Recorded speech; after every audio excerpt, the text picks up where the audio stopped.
Сегодня ты увидишь квартиру блогера Креосан в заброшенной Припяти. Я покажу тебе ее современное состояние, расскажу, почему ее так быстро нашли вандалы и почему не стоит делать себе квартиру в заброшенном городе Припять. Попрошу вас поставить лайк и подписаться на канал. А вот и одна из отреставрированных квартир. Автор реставрации Креосан. Путеводитель по Чернобылю — это уникальные видео, в которых я, как сталкер Чернобыльской зоны отчуждения, рассказываю вам о конкретных локациях Чернобыльской зоны без сталка и прочей болтовни. Только конкретика и по делу.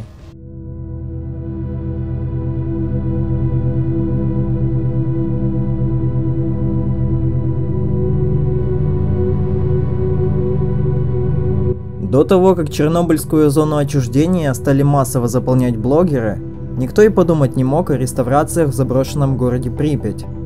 Это были золотые времена сталкерства, когда в Припяти каждый нелегальный турист мог чувствовать себя в безопасности. Сталкерских квартир в городе можно было пересчитать по пальцам, а полиции было известно о существовании лишь единиц из них. Сталкеры переделывали заброшенные квартиры путем сбора разной мебели и атрибутики со всего города. Иногда приходилось носить тяжелые вещи через всю Припять, рискуя быть пойманным. Из интересных историй, которые рассказывал один сталкер. Мы нашли на заводе Юпитер довольно тяжелые часы, которые очень помогли бы украсить нашу квартиру. Мы решили их забрать. На выходе из территории завода Юпитер спалились сотруднику Национальной гвардии Украины и побежали с этими часами сквозь разные непроходимые чащи. Время от времени перекидывали часы из рук в руки, чтобы хоть немного снять мышечную усталость. Рассказывал мне сталкер одной из группировок чернобыльских нелегалов. Большинство сталкерских квартир выглядело примерно как наши в Припяти, но бывали и ухоженные. Лично нам хватало и такого уюта в заброшенной Припяти. Никто из нас и представить не мог тогда, что будет происходить здесь спустя 2 года. Ситуация в Чернобыле резко поменялась с приходом блогера Креосан и его проектами. Кое-что из них считается вандализмом, а кое-что достойно внимания. Сегодня речь идет про квартиру Креосана. Относительно небольшая комната в заброшенной квартире в 9-этажке города Припять, которая будоражила умы многих сталкеров. Здесь и обшивка, шторы, телевизор и прочая атрибутика того времени. Это райский уголок для нелегального туриста, куда можно было прийти и отдохнуть. В таком состоянии квартира продержалась, к сожалению, недолго. За относительно короткий срок ее испортили вандалы, и давайте разберемся, как так получилось. Александр Креосан хотел создать уютное помещение в Припяти, которое будет кардинально отличаться от всех заброшенных квартир в Припяти. Квартира получилась, я скажу вам на славу. Эдакая машина времени в 1986 год. Антураж квартиры тогда был передан на 100%. В самом видео Креосана, когда они делали ремонт, я четко заметил подсказку, как найти его квартиру. Можно сказать, он создал некий квест «Найди мою квартиру в заброшенной Припяти». И поверьте, те, кто ходит в Припять не один раз, тот прекрасно поймет ее примерное местоположение.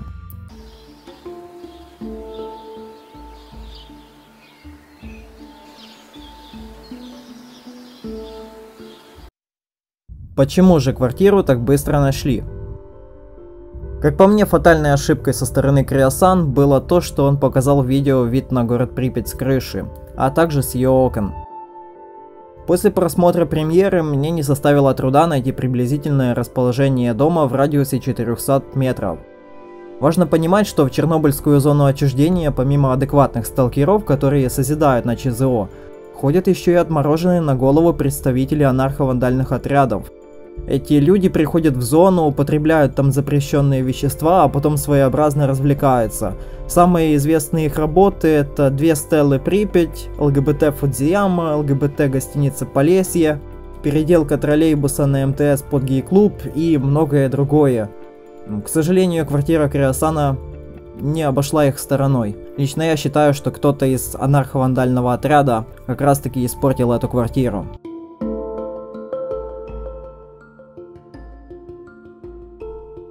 Современное состояние комнатки улучшилось. Здесь постоянно убираются небезразличные сталкеры, На мебели минимум пыли, а также в квартире снова появились шторы. Спасибо Стасу Полесскому. А вот и одна из отреставрированных квартир. Автор реставрации Креосан. Ребята, добро пожаловать в хату блогера Креосана. Здесь после их ремонтов ничего не осталось. Хату развандалили. Как вы видите, диван с обоями уже подуставший. С него украли обшивку, которую принес Креосан. Но, как вы видите, кто-то принес сюда шторы. Наверное, Стас Полесский. И хата довольно выглядит таки антуражно. Единственное, что осталось от обшивки, это вот этот матрас, на котором уже была чья-то нога, и вот этот вот стульчик.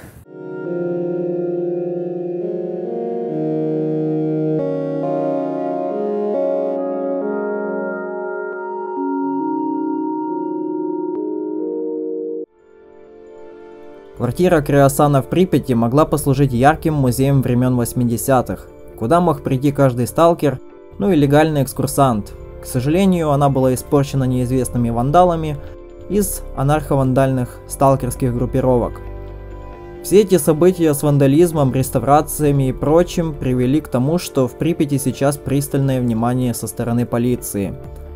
В крайнем путешествии я впервые за 12 походов ощутил себя в Припяти словно не в своей тарелке.